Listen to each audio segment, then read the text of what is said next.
गांव की चटोरी गली में देवरानी जेठानी का ससुराल। मैं तो कहता हूँ सुधा, हमारी बेटी के लिए ये रिश्ता अपनी बेटी के लिए अच्छा ही रहेगा, ये वहाँ खुश रहेगी। अगर अच्छा लड़का है तो बात बढ़ाने में क्या बुराई है। मम्मी, आप तो हर रिश्ते के लिए यही बोलते हो। याद है पिछली बार भी आपने यही कहा था, लेकिन क्या हुआ? रिश्ता लगने के 2 दिन बाद ही पता चला कि लड़के वाले तो किराए के मकान में रहते हैं। उन्होंने तो झूठ कहा था कि उनका खुद का घर है। हाँ, कभी कभार हो जाता है। और बेटी तो फिक्र मत कर, इस बार मैं पहले ही उनके बारे में सारी छानबीन करके आया हूँ। बड़े ही भले लोग हैं, चटोरी गली में उनका घर है। क्या कहा पापा आपने? फिर से कहना। यही कि बहुत बड़ा घर है उनका। अरे नहीं, उससे पहले। यही कि बड़े ही भले लोग हैं सब। अरे नहीं, उसके बाद। यही कि चटोरी गली में उनका घर है। चटोरी गली? ये वही गली है ना जिसमें सुना है खाने के लिए बड़ी बढ़िया बढ़िया चटोरी चीजें मिलती हैं? हाँ, सुना तो मैंने भी यही है उस गली के बारे में। ये सुनकर तो किंजल खुश हो जाती है और झट से कहती है, फिर तो मेरी तरफ से आप हाँ ही समझो, मुझे ये रिश्ता मंजूर है। अरे बिना लड़के को देखे तूने हाँ कर दी। अभी तो तू कितने नखरे दिखा रही थी। अरे वो तो ये इसलिए झट से तैयार हो गई क्योंकि ये 1 नंबर की चटोरी है और इसे ससुराल चटोरी गली में मिल रहा है, और भला इसे क्या ही चाहिए। ओ, तो ये बात है। पापा, अब आप लड़के वालों को बुला लो, मैं तैयार हूँ। दरअसल किंजल को खाने पीने का बड़ा शौक था, और खासकर चटोरी और स्पाइसी चीजों का। इसलिए जैसे उसने चटोरी गली का नाम सुना तो वो झट से इसके लिए तैयार हो गई। और फिर संडे को लड़के वाले आते हैं और उन्हें भी किंजल पसंद आ जाती है, और सबकी रजामंदी से उनकी शादी हो जाती है। शादी के बाद उसकी जेठानी उसकी आरती उतारती है, जिसके बाद वो अपने कमरे में चली जाती है। लेकिन आधी रात होते ही किंजल को जोरों की भूख लगने लगती है। ओए होए होए होए होए, ये पेट इतना गड़बड़ा क्यों रहा है? लगता है पेट में चूहे कूद रहे हैं। कुछ चटपटा खाने की क्रेविंग हो रही है। क्या करूं? हाँ, याद आया, मायके से आते वक्त अपने बैग में कुछ चिप्स रखे थे, वही खा लेती हूँ। किंजल दबे पांव उठती है और बैग से चिप्स, कुरकुरे और बिस्किट निकाल कर खाने लगती है। तभी नवनीत की आंख खुल जाती है। किंजल, ये आधी रात को क्या कर रही हो? नवनीत, अब लेकिन वो क्या है ना, मुझे जोरों की भूख लगी है इसलिए ये खाने बैठ गई। ओ, समझ गया, शादी की तैयारियों में तुमने ठीक से खाया नहीं होगा।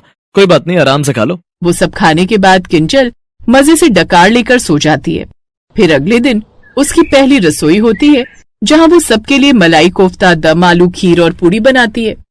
जब उसके ससुराल वाले खाने बैठते हैं तो उसकी सास पहला निवाला खाते ही झट से कहती है, ओहो बहू, ये क्या है, इतना सारा नमक मिर्च, हमें मारने का इरादा है क्या? बड़ी बहू, तूने अपनी देवरानी को बताया नहीं हमारे यहाँ फीका मतलब बेहद ही कम नमक मिर्च वाला खाना बनता है? नहीं मम्मी जी, मैंने तो रसोई शुरू करने से पहले ही उसे सब कुछ बता दिया था। हाँ मम्मी जी, इसमें जेठानी जी की कोई गलती नहीं है, इन्होंने बताया था मुझे, लेकिन लगता है मुझसे ही ज्यादा नमक मिर्च डल गया होगा खाने में। अच्छा, कोई बात नहीं, आज बहू का पहला दिन है तो जाने दो सुषमा, आगे से वो ध्यान रखेगी। अब वो सब जैसे तैसे दही डालकर वही खाना खाते हैं। अब खाने की जिम्मेदारी बड़ी बहू के हाथों में ही रहती है, लेकिन उसका बनाया हुआ कम मिर्च का खाना किंजल को पसंद नहीं आता। पता नहीं कैसे ये लोग इतना फीका खाना खा लेते हैं, मेरे तो गले से ही नहीं उतर रहा। मुझसे तो नहीं खाया जाएगा ये खाना। ये कहाँ फंस गई मैं? सोचा था चटोरी गली में ससुराल होगा तो मजे से तीनों टाइम कुछ न कुछ चटोरी चीजें खाती रहूंगी, लेकिन यहाँ तो जैसे खाने पर ही पाबंदी लग गई है। क्या करूं, पेट में चूहे भी कूद रहे हैं। एक काम करती हूँ, नवनीत जी को फोन करती हूँ, वो ऑफिस से आते वक्त मेरे लिए कुछ न कुछ लेकर आएंगे। अब वो ऐसा ही करती है, अपने पति को फोन करती है। नवनीत जी, उस दिन जब हम शादी करके आए थे तो मैंने देखा था गली में तरह तरह की चाट पकौड़ी की दुकानें हैं, आप मेरे लिए आते आते वहां से कुछ ले आइए ना। लेकिन हमारे घर में बाहर का खाना अलाउड नहीं है किंजल। लेकिन मेरा खाने का काफी मन है। अच्छा ठीक है, तो मैं ले आता हूँ। किंजल खुश होकर फोन काट देती है, लेकिन उसकी जेठानी उनकी बातें सुन लेती है। ये तुम क्या कर रही हो किंजल? तुम शायद जानती नहीं, लेकिन तुम एक ऐसे ससुराल में हो जहाँ बाहर का खाना मना है, और तुम्हें पता है ये चटोरी चीजें हमारे शरीर के लिए कितनी नुकसानदायक होती हैं। हाँ जानती हूँ, लेकिन सच कहूँ तो मुझसे ना दीदी, ये मरीजों वाला खाना खाया नहीं जाता। खाया तो मुझसे भी नहीं जाता था, लेकिन फिर धीरे धीरे आदत बन गई। कुछ दिनों तक तुम्हें भी इसकी आदत हो जाएगी, और वैसे भी हमारी जीभ को 21 दिन लगते हैं नया टेस्ट लेने के लिए, उसके बाद उसे भी आदत हो जाती है। ऐसा कहकर वो वहां से चली जाती है और किंजल खुद से कहती है, अब जीभ को जो 21 सालों से चटपटे खाने का स्वाद लगा हुआ है, भला वो 21 दिनों में कैसे बदल सकता है। ऐसे ही कुछ दिन बीत जाते हैं, लेकिन रोज रोज वो फीका खाना खाकर किंजल बोर हो चुकी थी। जेठानी जी, आज खाने में क्या बन रहा है? आज मैं घी की सब्जी और रोटी बना रही हूँ। मैं सब्जी बना रही हूँ, तब तक तुम आटा गूंथ दो। हे भगवान, आज फिर फीके घी की सब्जी बन रही है। मुझे तो ऐसा लग रहा है जैसे मेरे माँ बाप ने मेरी शादी यहाँ करके चटपटा खाने की सजा दी है। सोचा था चटोरी गली में ससुराल होगा तो मजे से कुछ न कुछ खाती रहूंगी, लेकिन यहाँ तो वो भी नहीं कर सकते। किंजल किस सोच में डूब गई? चलो अब आटा लगा दो। किंजल जल्दी से आटा गूंथकर अपने कमरे में जाती है और अपने पति को फोन करती है। नहीं किंजल, रोज रोज बाहर का खाना ठीक नहीं है, इससे तुम्हारी सेहत खराब हो सकती है। मैं कुछ नहीं लाऊंगा। नवनीत गुस्से में फोन काट देता है। तभी किंजल को चटोरी गली में लगे चाट और तरह तरह के खाने के ठेलों से खुशबू आने लगती है। ओए होए होए होए होए, क्या खुशबू है! अब तो कंट्रोल ही नहीं होता। कुछ न कुछ बहाना बनाकर बाहर जाना पड़ेगा। किंजल हॉल में बैठी सास से जाकर कहती है, मम्मी जी, वो मुझे कुछ सामान लेने जाना है। क्या सामान बहू? मुझे बता दे, मैं ले आती हूँ। नहीं नहीं, अब वो लेडीज सामान है, मैं ही ले आती हूँ। ओह अच्छा अच्छा, लेकिन जल्दी आ जाना। अब नई बहू बाहर ज्यादा देर घूमे तो मोहल्ले की औरतें बातें बनाती हैं। फिर किंजल बाहर चली जाती है, जहाँ उस चटोरी गली से कभी जलेबी की महक, तो कहीं आलू टिक्की चाट, तो कहीं भेलपूरी, चाउमीन और चिली पटेटो की खुशबू आ रही थी। वाह, जन्नत है तो यही है। वो जल्दी से गोलगप्पे वाले के पास जाती है और गोलगप्पे खाती है, लेकिन उसे एक पड़ोसन देख लेती है और वो शाम को उसकी सास को सब बता देती है। देख छोटी बहू, हमारे यहाँ ये बाहर का खाना कोई नहीं खाता, समझी? इसलिए आगे से ध्यान रखना, नहीं तो ठीक नहीं होगा। अपनी सास की बात सुनकर किंजल को बड़ा बुरा लगता है और वो अपने कमरे में जाकर रोने लगती है और अगले 2 दिन तक वो उदास रहती है। ये देख स्वाति को अच्छा नहीं लगता और वो उसके कमरे में जाती है। किंजल, कब तक ये उदास बैठी रहेगी? यहाँ किसी को कोई फर्क नहीं पड़ता। यहाँ सबको बस अपने हिसाब का फीका खाने की आदत है और यही उम्मीद वो इस घर की बहुओं से भी करते हैं। खैर, मैं छत पर जा रही हूँ कपड़े उठाने, तुम भी चलो मेरे साथ। वो किंजल को छत पर ले जाती है। भाभी, यहाँ तो कपड़े हैं ही नहीं। अच्छी तरह से जानती हूँ। तभी उसे एक सीटी बजने की आवाज आती है। फिर स्वाति छत से रस्सी से बंधी टोकरी को ऊपर की ओर खींचती है, जो उसके ससुराल के मकान के पीछे की तरफ बंधी हुई थी। जैसे वो उसे ऊपर खींचती है, उसमें से बड़ी ही अच्छी चटपटी महक आती है। आ जाओ देवरानी जी, अपने ससुराल की चटोरी गली का फायदा तो उठाएं। दीदी, ये सब क्या है?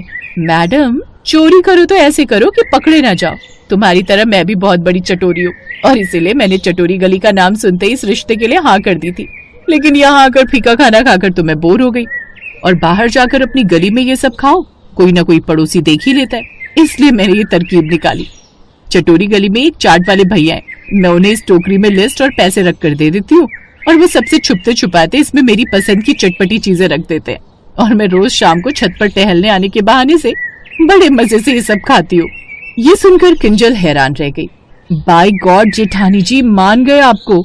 आप तो बहुत बड़ी खिलाड़ी निकली और मेरी तरह चटोरी भी। अब दोनों देवरानी जेठानी मजे से उस चटोरी गली के चटोरी पकवानों का मजा लेने लगी।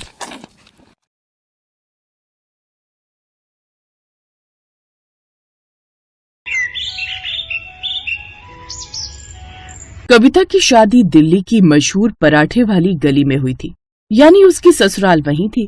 इसी वजह से अब उसके मायके की तरफ से रिश्तेदार दिल्ली आने के लिए बहुत उत्साहित रहते थे।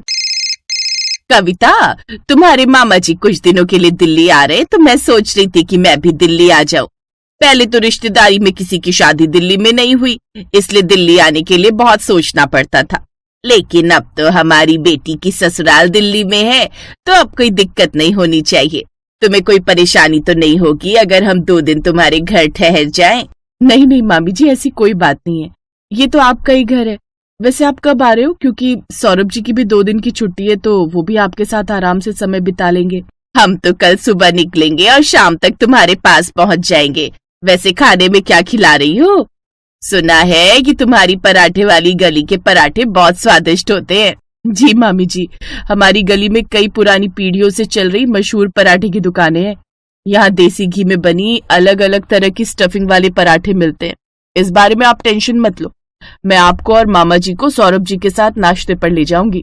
ये तो और भी बढ़िया बात हो गई, फिर तो हम तुम्हारी ससुराल आकर पराठे वाली गली के पराठे खाएंगे। चलो फिर मिलते हैं।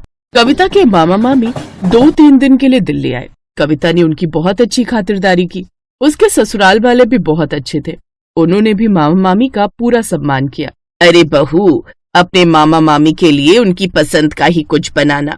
अरे समधन जी, आप परेशान मत होइए, हम तो सोचकर ही आए थे कि जब पराठे वाली गली आ रहे तो नाश्ता पराठों का ही करेंगे। ठीक है मामी जी, आज मैं खुद आपको नाश्ते में पराठे खिलाऊंगा। बस अभी तैयार होकर आता हूँ। भाई बहुत बढ़िया, दामाद जी हमें खिला रहे हैं तो हम जरूर खाएंगे। सौरभ ने मामा मामी को पराठे वाली गली के मशहूर पराठे खिलाए।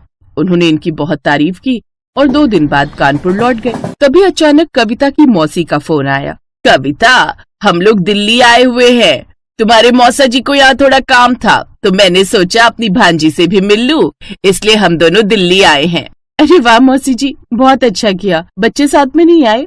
नहीं, बच्चे साथ नहीं है, बस हम दोनों ही आए हैं। अब अपने घर का एड्रेस बता दो, हम पहुँच जाएंगे। मौसी जी, किसी से भी पूछ लेना, पराठे वाली गली जाना है, आपको वहाँ कोई भी पहुँचा देगा। मैं आपका इंतजार कर रही हूँ। अच्छा, खाने में क्या बनाऊं? अरे भाई, जब पराठे वाली गली आए हैं तो पराठे ही खाएंगे, और कुछ बनाने की जरूरत नहीं है, बस बढ़िया पराठे खिला देना। ठीक है मौसा जी, जल्दी आइए। मौसा मौसी कविता के ससुराल पहुँचे। उस दिन सौरभ ऑफिस में था। कविता की सास कीर्तन में गई हुई थी और ससुर अपने दोस्त से मिलने गए थे, इसलिए कविता अकेले ही मौसा मौसी को पराठे खिलाने ले गई। अरे लगता है पर्स घर ही भूल आया, अब क्या करें? कोई बात नहीं मौसा जी, पैसे मैं दे देती हूँ। अरे बताओ तो, पर्स भी दूसरी पैंट में ही छोड़ा है और मुझे भी बटुआ नहीं रखने दिया। अब घर जाकर वापस दे देना पैसे। बेटी के ससुराल में उससे पैसे खर्च करवाना अच्छा नहीं लगता। कविता पहले ही अपने मामा मामी की खातिरदारी में काफी खर्च कर चुकी थी और अब अचानक मौसा मौसी भी आ गए तो उसे अपने पर्सनल पैसे खर्च करने पड़े। लेकिन अब ये 1-2 दिन की बात नहीं रह गई थी। धीरे धीरे कविता के मायके के रिश्तेदारों के लिए ये एक आदत बन गई। जब भी कोई रिश्तेदार दिल्ली आते तो कविता के घर पर रुकते और पराठे वाली गली के पराठे खाने जाते। दिल्ली में सिर्फ कविता ही रहती थी क्योंकि उसके बाकी सभी रिश्तेदारों की शादी दिल्ली से बाहर हुई थी। इसी वजह से सभी लोग उसी के घर डेरा जमाने लगे। मम्मी, मैं परेशान हो गई हूँ। आप लोग तो कभी मिलने नहीं आते, लेकिन जब देखो कभी मामा मामी आ जाते, कभी मौसा मौसी, कभी बुआ फूफा और कभी उनके बच्चे। सच में अब तो तंग आ गई हूँ, अच्छा नहीं लगता। अभी तो माँ पापा जी कुछ कहते नहीं, लेकिन अगर उन्होंने कुछ कह दिया तो मुझे बहुत बुरा लगेगा। बिल्कुल सही कह रही हो बेटा, ले पापा से बात कर। देख कविता, भले ही हमारे रिश्तेदार हैं, लेकिन बेटी के ससुराल में जरूरत से ज्यादा आना जाना समझदारी नहीं है। कभी कभी आना तो ठीक है, लेकिन बार बार आना और हर बार पराठे वाली गली जाना, ये आदत सही नहीं है। लेकिन मैं मना भी नहीं कर सकती, कोई बुरा मान गया तो। मम्मी पापा से बातचीत के दौरान कविता थोड़ा परेशान हो गई थी। कविता, मैं तुझे एक उपाय बताती हूँ जिससे किसी को बुरा भी नहीं लगेगा और तुम्हें भी परेशान नहीं होना पड़ेगा। देख बेटा, मैं तुझे एक तरीका बताती हूँ। कविता की मम्मी उसे कुछ समझाती हैं। समझ गई मम्मी, अब से मैं ऐसा ही करूँगी। एक दिन कविता की बुआ का फोन आया।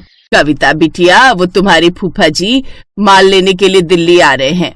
मुझे रोहित के जन्मदिन के लिए कुछ कपड़े खरीदने थे, सोचा तुम्हारे घर ही रुक जाएंगे तो तुम शॉपिंग भी करवा देना, और वहीं तुम्हारे पराठे वाली गली के पराठों की भी बहुत याद आ रही थी। बहाने से तुम्हारे घर मिलना भी हो जाएगा और हम पराठे भी खा लेंगे। बुआ जी आ जा रहे हो, पर हम तो घर पर ही नहीं है। वो हम सब गाजियाबाद गए हुए हैं। सौरभ जी की सिस्टर गाजियाबाद में है ना, तो उनके बेटे का जन्मदिन है। हम सब तो वही पार्टी में जा रहे हैं, 2 दिन बाद ही लौटेंगे। बस घर को ताला ही लगा रही थी।